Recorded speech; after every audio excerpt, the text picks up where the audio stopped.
Hello and welcome to our new video. ये computer fundamentals की last video है और इसमें हम देखने वाले हैं कि ऑपरेटिंग सिस्टम क्या होता है और वो काम कैसे करता है। लेकिन इससे पहले मेरा एक क्वेश्चन है आपसे। जब भी आप अपना स्मार्टफोन ऑन करते हो या फिर आप अपना लैपटॉप या पीसी ऑन करते हो तो सबसे पहली चीज़ क्या होती है? आप बोलोगे कि ऑपरेटिंग सिस्टम लोड होता है। हम देखते हैं ना कि पावर ऑन का बटन दबाया और फिर 10 से 12 सेकंड लग रहे हैं। जैसे स्मार्टफोन के केस में बताता हूँ कि आपको एक ब्लैक स्क्रीन दिखाई देगी, उस पर लिखा आएगा पावर्ड बाय एंड्रॉइड, है ना। और कंप्यूटर के केस में क्या होता है कि विंडोज़ का लोगो आपको दिखाई देगा, है ना। 10 से 12 सेकंड लग जाते हैं, किसी किसी कंप्यूटर में 15 से 20 सेकंड लग जाते हैं। तो ये जो टाइम होता है पावर ऑन के बटन से लेकर आपको होम स्क्रीन दिखने तक का जो टाइम होता है इसको बोला जाता है बूटिंग टाइम। अब हमें तो यही सिखाया गया है, जैसे मेरे को मेरे टीचर ने बताया था कि सबसे पहली चीज़ जो स्मार्टफोन पे लोड होती है या फिर किसी भी डिवाइस में, जैसे मेरा लैपटॉप या पीसी में लोड होती है, वो ऑपरेटिंग सिस्टम लोड होता है। लेकिन ये सच नहीं है, ये पार्शियली सच है। इससे पहले भी एक कोड रन होता है जिस कोड का नाम होता है BIOS, basic input output system. अब ये कोड ऑपरेटिंग सिस्टम से पहले ही चलता है, तो इसका काम क्या होता है?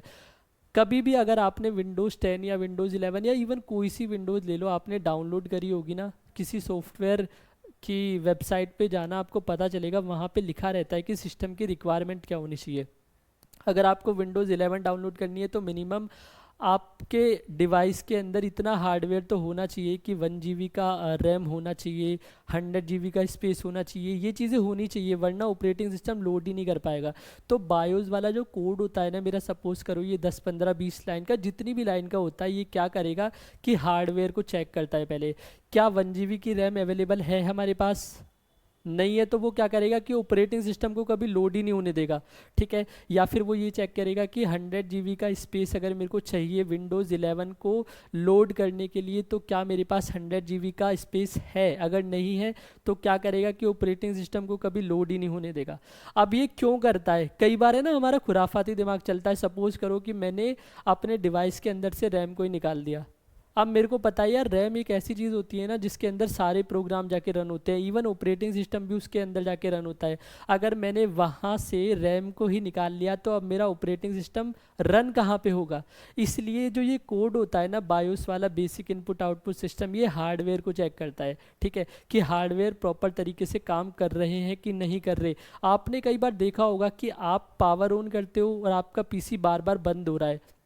उसके पीछे का रीज़न क्या है कि आपका ऑपरेटिंग सिस्टम लोड ही नहीं हो पा रहा। तो आप उसको दिखाने के लिए लेके जाओगे तो वो आपको बोलेगा कि भाई साहब रैम ख़राब हो गई है आपकी, तो रैम को चेंज करना पड़ेगा, है ना, क्योंकि रैम के अंदर ही ऑपरेटिंग सिस्टम रन होता है ना। तो बायोस वाले कोड ने एक बार ओके की रिपोर्ट दी कि सारी चीज़ें ठीक है। उसके बाद क्या होगा? उसके बाद जो मेरा ऑपरेटिंग सिस्टम होता है ना, ठीक है, ये बायोस वाला कोड ऑपरेटिंग सिस्टम को सिग्नल भेजता है कि ठीक है भाई, सारी चीज़ें ठीक है, ओके की रिपोर्ट है, अब तुम डिवाइस के ऊपर लोड हो सकते हो, ठीक है। तब ऑपरेटिंग सिस्टम लोड होना शुरू होता है, ठीक है। वहाँ पे जो मैं बोलता हूँ ना कि पावर ऑन आप करते हो और उसके बाद 10 से 12 सेकंड लगता है, उस 10 से 12 सेकंड का जो टाइम होता है उससे पहले भी जो चीज़ होती है ना, 1 2 सेकंड में जो चीज़ चल रही होती है, वो ये कोड होता है, बायोस वाला कोड होता है। जब ये ओके की रिपोर्ट कर देता है तो आपका ऑपरेटिंग सिस्टम प्रॉपर तरीके से लोड हो जाता है और आपको होम स्क्रीन दिखाई देती है। तो आई थिंक आपको इतना तो क्लियर होगा, ठीक है। अब मैं इसको फटाफट रफ कर देता हूँ यहाँ से, इसके बाद आगे की चीज़ें देखते हैं। बहुत पॉपुलर ऑपरेटिंग सिस्टम से हमारे पास, उनके कुछ के नाम याद करने की कोशिश करते हैं। जैसे आपको पता होगा कि कुछ ऑपरेटिंग सिस्टम के नाम मैं बताता हूँ कंप्यूटर के केस में। जैसे कि मेरे पास हो गया विंडोज़, हो गया मेरे पास विंडोज़ एक ऑपरेटिंग सिस्टम होता है। या फिर इसके अलावा क्या हो गया, आपने सुना होगा लिनक्स। अब ये लिनक्स होता है ना, ये बहुत सिक्योर होता है और ये प्रोफेशनल्स यूज़ करते हैं मोस्टली, ठीक है। हम जैसे लोग नहीं करते, पता नहीं क्यों नहीं करते, क्योंकि ये थोड़ा डिफ़िकल्ट होता है चलाने में, ये कहूँगा बस। और जो मेरा थर्ड ऑपरेटिंग सिस्टम है वो क्या है, मैक ऑपरेटिंग सिस्टम, जिसको बोला जाता है मैक ओ एस एक्स, ठीक है। इसके अलावा अगर मैं मोबाइल फ़ोन की बात करूँ तो वहाँ पे भी आपको अलग अलग ऑपरेटिंग सिस्टम देखने को मिलते हैं। जैसे कि सबसे पहले क्या है, सबसे पहले तो आप बोलोगे कि एंड्रॉयड ऑपरेटिंग सिस्टम है, ठीक है, ये तो सबको ही पता होता है। दूसरा, जो अमीर लोग होते हैं iOS होता है उनके पास, ठीक है। इसके अलावा एक ऑपरेटिंग सिस्टम जो आपने बहुत कम सुना होगा, जो इतने से फ़ोन आते थे ना, फीचर्ड वाले फ़ोन आते थे, उसमें होता था काईओएस, जो कि आज भी देखने को मिलता है। तो ये कुछ ऑपरेटिंग सिस्टम के नाम हैं जो आपको मोबाइल फ़ोन के अंदर भी देखने को मिलेंगे और आपको आपके कंप्यूटर के अंदर भी देखने को मिलेंगे। अब ये देखते हैं कि ऑपरेटिंग सिस्टम होता क्या है। अगर मेरे को 2 वर्ड में आपको बताना हो तो ऑपरेटिंग सिस्टम होता है एक मास्टर प्रोग्राम। मैं यहाँ पे लिख देता हूँ मास्टर प्रोग्राम। अब आपको नाम से पता चल रहा है कि यार मास्टर है तो क्या कर रहा होगा, चीज़ों को कंट्रोल ही कर रहा होगा ना। एक्चुअल में ये करता भी ऐसे ही है। ऑपरेटिंग सिस्टम मेरा रिसोर्सेज का, मेरे कंप्यूटर के पास बहुत सारे रिसोर्सेज होते हैं। अभी मैं इस रिसोर्स वर्ड का मतलब आपको बताऊंगा। तो ये करता क्या है ऑपरेटिंग सिस्टम, कि मेरे कंप्यूटर के जितने भी रिसोर्सेज हैं, मैं यहाँ पे लिख देता हूँ इस रिसोर्स वर्ड को ताकि कन्फ्यूज़न ना हो। ठीक है, तो क्या करता है कि मेरे कंप्यूटर के पास जितने भी रिसोर्सेज है उनका यूज़ करता है और सर्विसेज देता है किसको, यूज़र को। और यूज़र कौन, आप जैसे लोग, मेरे जैसे लोग। ठीक है, अब ये रिसोर्सेज का क्या मतलब है, आप यहाँ पे पेरिफेरल डिवाइसेस देखोगे। ये क्या है, ये डायग्राम हमने पहले भी देखा था, कंप्यूटर का इंटरनल डायग्राम होता है। जैसे मैं यहाँ पे आपको चीज़ें दिखा देता हूँ। ये जैसे मदरबोर्ड है, ठीक है, मदरबोर्ड के ऊपर सारी चीज़ें मेरी अटैच्ड होती हैं। ठीक है, पोर्ट में हम देख सकते हैं, यहाँ पे आपको पोर्ट दिखाई देंगे। ठीक है, पोर्ट में हम चीज़ें कनेक्ट कर सकते हो, कीबोर्ड कनेक्ट कर सकते हैं, माउस कनेक्ट कर सकते हैं। यहाँ पे मेरे को पता है रैम लगा सकते हैं, हार्ड डिस्क लगा सकते हैं। तो ये जो डायग्राम आपको दिखाई दे रहा है ये कंप्यूटर के इंटरनल कंपोनेंट्स का डायग्राम है। अब यहाँ पे हमने चीज़ें अटैच करी हुई है, जैसे हमने कीबोर्ड को अटैच किया हुआ है, इससे माउस को अटैच किया हुआ है, या मॉनिटर को अटैच किया हुआ है, प्रिंटर को अटैच किया हुआ है। तो ये जो पेरिफेरल डिवाइसेस है ना, ये बाहर के डिवाइसेस है जो मैं कनेक्ट करता हूँ, इनको बोला क्या जाता है, रिसोर्सेज। तो मेरा ऑपरेटिंग सिस्टम क्या करता है, इन सारे रिसोर्सेज को इकट्ठा करता है, यूज़ करता है, और जब भी यूज़र को ज़रूरत होती है ना तब उसको प्रोवाइड करा देता है। इसको एक एग्जांपल से समझते हैं। सपोज करो आपने वर्ड की कोई फाइल ओपन की हुई है। ठीक है, वर्ड क्या है, एक प्रोग्राम हो गया। ठीक है, आपने एक प्रोग्राम ओपन किया हुआ है, अब आपको क्या करना है, आपको उसका प्रिंट आउट चाहिए। तो आप क्या करोगे, आप प्रिंटर की हेल्प लोगे ना। तो वो प्रिंटर की हेल्प लेने में आपको कौन मदद करता है, ऑपरेटिंग सिस्टम। ये सारी चीज़ें पॉसिबल किसकी वजह से हो पा रही है, ऑपरेटिंग सिस्टम। अगर ऑपरेटिंग सिस्टम को बीच से हटा दूँ तो आप डायरेक्टली कम्युनिकेट नहीं कर सकते। यूज़र एक प्रोग्राम के साथ डायरेक्टली कम्युनिकेट नहीं कर सकता, ये चीज़ याद रखनी है। तो ये मेरे जितने भी रिसोर्सेज है ना, इनका यूज़ करता है कंप्यूटर, और उसके बाद सर्विसेज किसको देता है, यहाँ पे मैं लिख देता हूँ ये चीज़ भी। सर्विसेज जो मेरी होती हैं वो किसको देता है, यूज़र को देता है। तो ये चीज़ तो हमें समझ आ गई कि ऑपरेटिंग सिस्टम होता क्या है। ठीक है, अब ये चीज़ देखते हैं कि काम कैसे करता है। तो सबसे पहले हमने पिछली वीडियोस में भी ये चीज़ देखी थी कि जब भी हम कोई भी एप्लीकेशन डाउनलोड करते हैं, ठीक है, तो उसका एक स्पेस होता है। तो विंडोज़ जो ऑपरेटिंग सिस्टम होता है ना, इसका भी एक स्पेस होता है, जैसे आपको कंपनी ने डाल के दे दिया, या फिर कई बार अगर आपकी विंडोज़ ख़राब हो गई तो आपको खुद डालना पड़ता है, सीडी डाल के या पेन ड्राइव डाल के, बूटेबल पेन ड्राइव डाल के। उस केस में क्या होता है कि उसका एक साइज़ होता है पर्टिकुलर, 1 GB 2 GB। तो वो आप सेव कहाँ पे करके रखते हो, वो हार्ड डिस्क के अंदर सेव करके रखते हो। जब आप उसको इंस्टॉल करते हो तो यहाँ पे उसकी एक फ़ाइल होती है, windows.exe वाली फ़ाइल।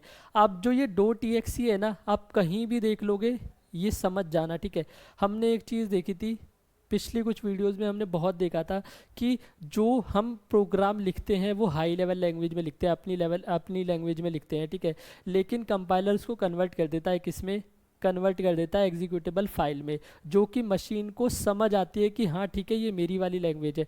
तो ये जो प्रोग्राम आप देख रहे हो ना, windows.exe वाला, जब हमने पावर ऑन किया, बायोस ने ये चेक किया कि हाँ सारी चीज़ें ठीक है, तो ये जो फाइल है ना windows.exe वाली, ये रन होने के लिए कहाँ पे आएगी, रैम में आएगी। तो ये यहाँ पे लोड हो जाता है मेरा। ठीक है, तो जो मेरा ऑपरेटिंग सिस्टम है वो कहाँ पे लोड हुआ, यहाँ पे लोड हो गया।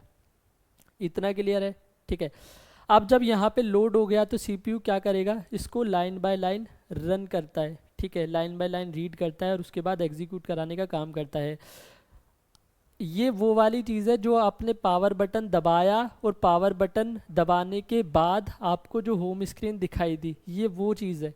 ठीक है, उसके बाद क्या होता है, आपको होम स्क्रीन दिखाई देगी। आप होम स्क्रीन दिखाई देने के बाद सपोज करो आपको VLC मीडिया प्लेयर चलाना है। ठीक है, आपको कोई वीडियो चलाना है उसके अंदर। तो अब आप क्या करोगे कि VLC का जो आइकन होगा उस आइकन पे डबल क्लिक कर दोगे, तो वो VLC मीडिया प्लेयर का जो एप्लीकेशन है वो भी कहाँ पे आएगी रन होने के लिए, यहीं पे आएगी। ठीक है, वो भी हमारी रैम के अंदर आई। अब इतना क्लियर है। अब ये जो VLC वाली चीज़ आई है ना, वो किसकी हेल्प से आ पाई है? ऑपरेटिंग सिस्टम की हेल्प से आ पाई है। अब सपोज करो कि ऑपरेटिंग सिस्टम अगर नहीं होता तो क्या हम VLC वाली चीज़ को रन कर पाते? नहीं कर पाते, आंसर है। ठीक है, अब VLC मीडिया प्लेयर के अंदर मेरे को पता है कि यार क्या चीज़ चलानी है, मेरे को वीडियोस चलानी है। अब वीडियोस चलाने के लिए मेरे को क्या चाहिए? स्क्रीन पे दिखानी है ना चीज़ें। अब एक चीज़ और याद रखनी है कि मेरा जो भी प्रोग्राम होगा, जैसे ये VLC वाली चीज़ क्या है, ये भी तो एक प्रोग्राम ही है ना। जितनी भी एप्लीकेशन मेरी होती हैं या जितने भी सॉफ्टवेयर होते हैं जो कि कोड करके लिखे जाते हैं, ठीक है, उनको बोला क्या जाता है? प्रोग्राम बोला जाता है। एक डेडिकेटेड वीडियो है इसके ऊपर कि व्हाट इज़ प्रोग्राम, आप वहाँ जाके समझ सकते हो ये वाली चीज़। तो VLC मीडिया वाला जो प्रोग्राम है ना, वो डायरेक्टली नहीं कम्युनिकेट कर सकता किसी भी हार्डवेयर से या किसी भी रिसोर्सेज से। उसको किसकी परमिशन लेनी पड़ेगी? उसको ऑपरेटिंग सिस्टम की परमिशन लेनी पड़ेगी। ठीक है, जैसे VLC है, VLC को कोई वीडियो चलाना है, अब वीडियो कहाँ पे दिखाना है? मॉनिटर पे दिखाना है। तो उसको किसके पास जाना पड़ेगा? ऐसे हाथ जोड़ के ऑपरेटिंग सिस्टम के पास जाना पड़ेगा कि भैया थोड़ा मॉनिटर के ऊपर चलाना है। तो ऑपरेटिंग सिस्टम क्या बोलेगा कि ठीक है जाओ चला लो। तो तब हमें ये जो भी वीडियो हम प्ले करते हैं वो कहाँ दिखाई देती है? इस मॉनिटर के ऊपर दिखाई देती है। या फिर एक और एग्जांपल देता हूँ, जैसे आपने क्या करा, आपने एक्सेल की कोई फाइल खोली। एक्सेल क्या है? वो भी तो प्रोग्राम है ना एक। एक्सेल को आपने ओपन कर लिया यहाँ पे। अब आपको क्या करना है? आपको प्रिंट आउट निकालना है। ठीक है, तो आप तो कह दोगे एक्सेल को, कमांड दे दोगे Ctrl+P, प्रिंट आउट निकाल के दे दे। लेकिन एक्सेल को किसके पास जाना पड़ेगा? ऑपरेटिंग सिस्टम के पास जाना पड़ेगा, पूछना पड़ेगा कि भैया प्रिंटर चाहिए हमें थोड़ी देर के लिए। ठीक है, थोड़ी देर के लिए दिखा दो, यूज़र ने बोला है कि प्रिंट आउट निकालना है। ठीक है, तो ये एक्सेल किसके पास जाएगा? ये प्रोग्राम ऑपरेटिंग सिस्टम के पास जाएगा। ऑपरेटिंग सिस्टम हाँ भरेगा। ठीक है, उसके बाद क्या होगा कि जो प्रिंटर वाली चीज़ है वो एक्सेल को दे देगा, और उसके बाद एक्सेल की जो एप्लीकेशन है या एक्सेल का जो प्रोग्राम है उससे हम प्रिंट आउट निकाल पाएंगे। तो आई होप आपको ये चीज़ समझ आई होगी कि ये जितनी भी चीज़ें हो रही है ना, ये जितने भी प्रोग्राम मेरे चल रहे हैं, एक्सेल वाला प्रोग्राम हो या VLC वाला प्रोग्राम हो, ये किसकी हेल्प से चल पा रहे हैं? ये ऑपरेटिंग सिस्टम की हेल्प से चल पा रहे हैं। इनको जाके कोई भी रिसोर्सेज अगर इनको यूज़ करना है तो ऐसे हाथ जोड़ने पड़ते हैं कि भाई मेरे को दे दे। ठीक है, तो ऑपरेटिंग सिस्टम इनको प्रोवाइड कराता है। अगर ऑपरेटिंग सिस्टम मना कर देना तो ये नहीं यूज़ कर पाएंगे। तो ये जितनी भी चीज़ें हमने पढ़ी है इसको समराइज़ करते हैं एक स्टोरी की फॉर्म में। कभी आप फोटोकॉपी वाले की दुकान पे गए हैं तो वहाँ एक फ़ोटोकॉपी की मशीन रखी होती है और एक आप है, आपको कोई भी प्रिंट आउट निकालना है। जैसे एक नोटबुक है आपके पास, आपको उसका पेज नंबर 10 की फ़ोटोकॉपी करानी है, 12 की करानी है, 15 की करानी है, 20 की करानी है।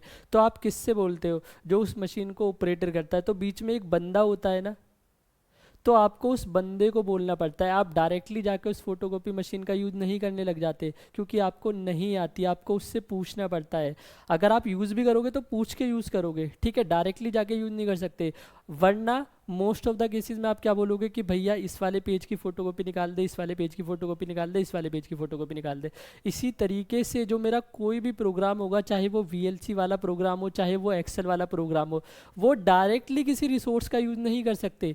उसको बीच में क्या करना पड़ेगा? जैसे फोटोकॉपी वाले भैया होते हैं ना बीच में, ऐसे ही बीच में क्या है? ऑपरेटिंग सिस्टम है। ऑपरेटिंग सिस्टम से पूछना पड़ेगा सारी चीज़ें, उसके बाद ही वो जितने भी रिसोर्सेज है उनका यूज़ कर पाएगा।